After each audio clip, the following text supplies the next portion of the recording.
Once upon a time, in a kingdom bathed in sunlight and song, a wise king and a gentle queen longed for a child for many years.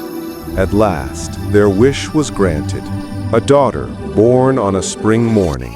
Her cheeks like rose petals, eyes bright as the first light of dawn.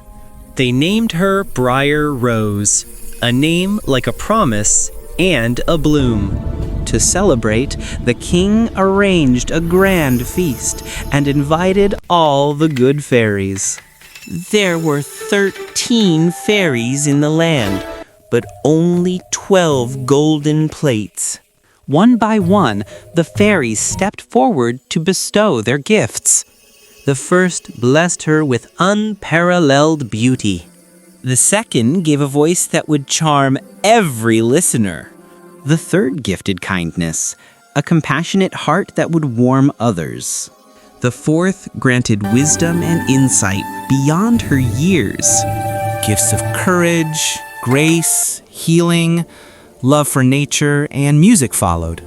Loyalty, curiosity, and endless curiosity were spoken into her life.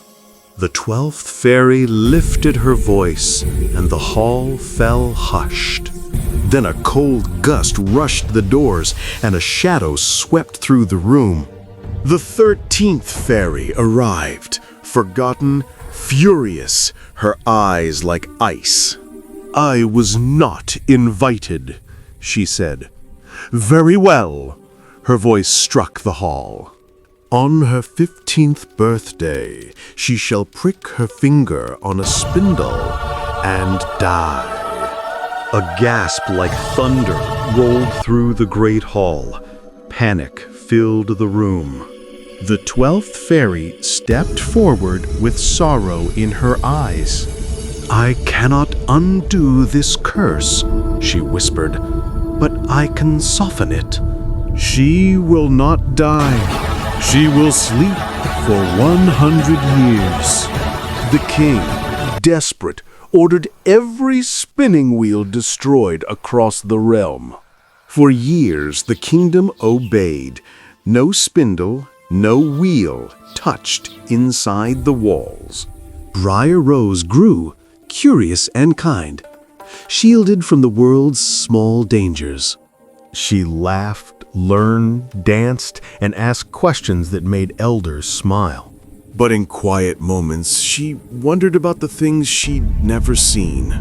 The palace hummed with gentle rules, and the shadow of the curse lingered. Years folded like pages. The 15th birthday approached like a soft bell. On that morning, curiosity tugged at her. The castle held a secret stair. She climbed higher than she ever had, breath held like a small bird. At the tower's peak, she found a tiny room she had never known. An old woman sat at a spinning wheel, her hands moving like a metronome. "Would you like to try, dear?" she asked, voice gentle and ordinary. Rose, innocent and curious, reached out with a trusting hand. The moment her finger touched the tip, a chill moved through the room. Briar Rose slumped to the floor and fell into a deep, timeless sleep. A hush swept the castle. King, queen, guards, and servants all slumped in dream. Even the animals fell quiet. Even the fountain stilled mid-splatter.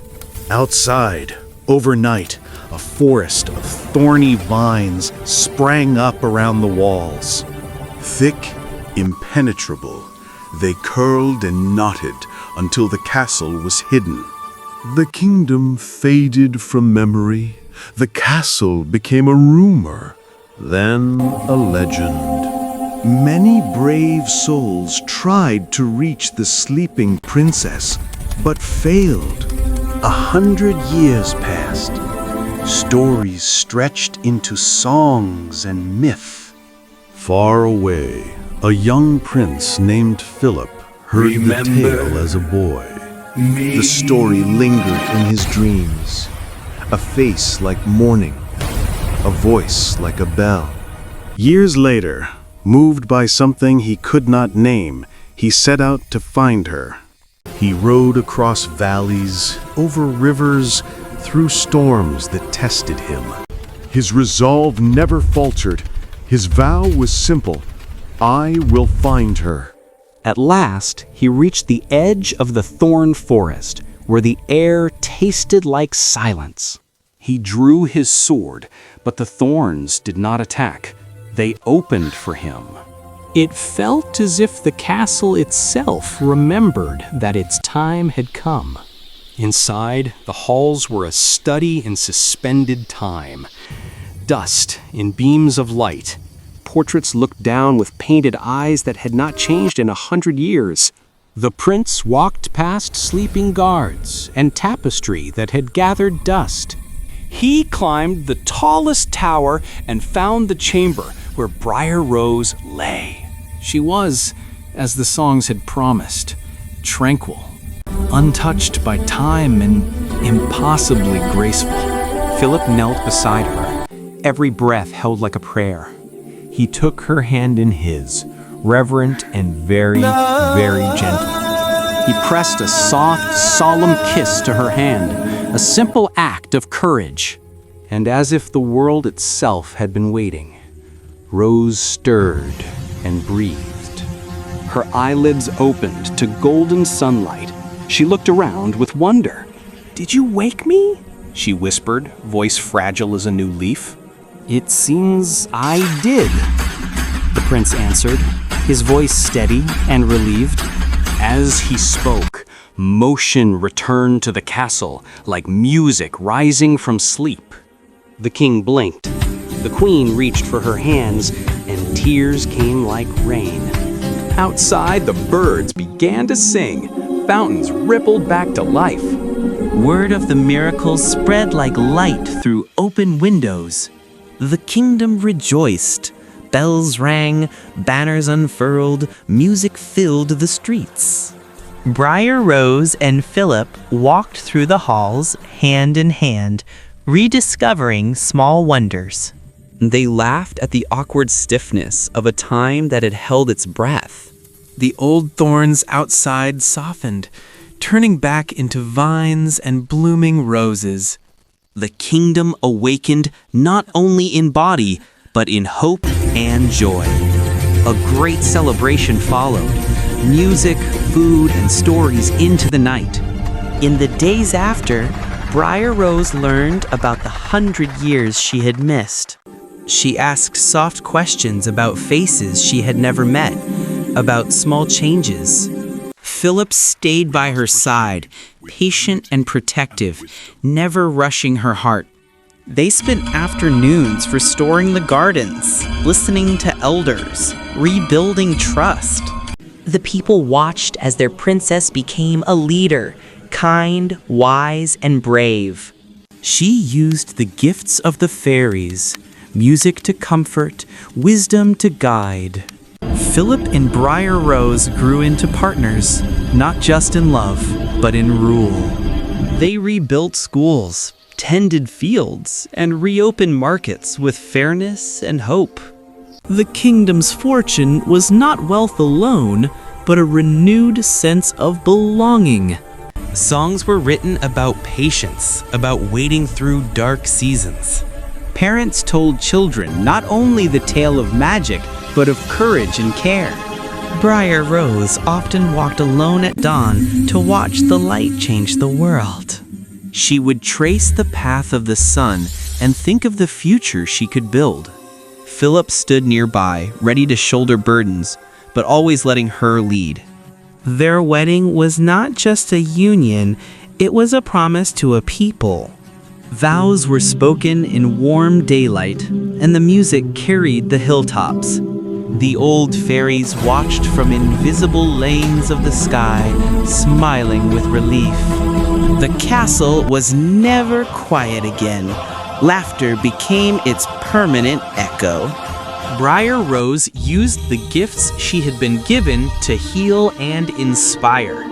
She reminded everyone that beauty is most powerful when it helps another. Philip and she built a reign that valued art, learning, and care for the land. Time moved, but now it moved with gentleness, like a steady hand.